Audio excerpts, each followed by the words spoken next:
संयुक्त संसदीय समितीच्या बैठकांमध्ये वक्फ सुधारणा विधेयकावर व्यापक चर्चा झाली.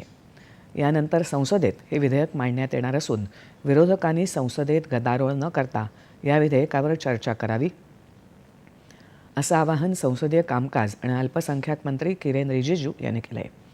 ते आज दिल्लीत वार्ताहर परिषदेत बोलत होते. आज तक हिंदुस्तान के इतिहास में इतना व्यापक चर्चा किसी बिल के ऊपर में नहीं हुआ है.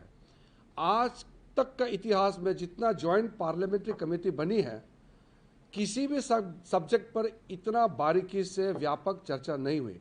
97 लाख से भी ज़्यादा मेमोरेंडम्स, रिक्वेस्ट, सजेशंस रिसीव किया है. तो इससे ज़्यादा वाइडर कंसल्टेशन और क्या हो सकता है. और तब जा कर के वक्फ अमेंडमेंट बिल को फिर से हम पार्लियामेंट में लेके आ रहे हैं. तो इसमें पूरा तरीके से रूल के मुताबिक प्रोसीड्योर को मेंटेन करते हुए संवैधानिक प्रक्रिया है, हम पूरा मेंटेन कर रहे हैं. तो जिसको जिस पार्टी का भी मत रखना है पार्लियामेंट में रखिए. हम 2 घंटे, 3 घंटे, 4, 5, 6, 7, 8 घंटे देर रात तक अगर चर्चा करना है, हम चर्चा करने के लिए तैयार हैं.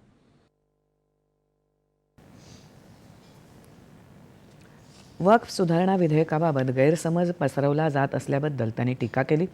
सरकार मुस्लिमांचे हक्क आणि संपत्ती हिसकावून घेणार असल्याचं खोटं सांगितलं जात असून अशा प्रकारे चुकीच्या गोष्टींचा प्रसार समाज आणि देशासाठी घातक असल्याचं ते म्हणाले. अल्पसंख्याक समुदाय सर्वात सुरक्षित आणि स्वातंत्र्याचं जीवन भारतात जगत असल्याचा आपल्याला अभिमान आहे असंही ते म्हणाले. देश संविधानानुसार चालतो असं सांगून कोणाचीही जमीन बळकावली जाणार नाही असं त्यांनी स्पष्ट केलं. कि वक्फ बिल में जो ज़रूरत चीज़ है, जो लोगों का भला के लिए, गरीब मुसलमानों के लिए, महिलाओं के लिए और पिछड़े वर्ग जो है मुसलमानों में, उनके लिए और सब के लिए वक्फ अमेंडमेंट बिल का प्रावधान किया जा रहा है. लोग कहते हैं कि कुछ लोग मुसलमानों का मस्जिदें, कब्रस्तान और मुसलमानों का ज़मीन जायदाद छीन लिया जाएगा, ऐसा क्यों बोलते हैं. मुझे समझ में नहीं आ रहा है कि वक्फ कानून आज़ादी से पहले भी था हिंदुस्तान में, आज़ादी के बाद में भी ये कानून मौजूद है. 1913 में, 1923, 1931, फिर आज़ादी के बाद 1954, फिर 4 बार संशोधन, फिर 1995, फिर 2013 में वक्फ कानून के ऊपर में लगातार बदलाव भी किया गया है और वह कानून चलते रहा. तो वक्फ कानून इतने सालों से चल रहा है और इसको गैर संवैधानिक बताना, अनकॉन्स्टिट्यूशनल, अनलॉफुल बताना, इससे बड़ा झूठ क्या हो सकता है.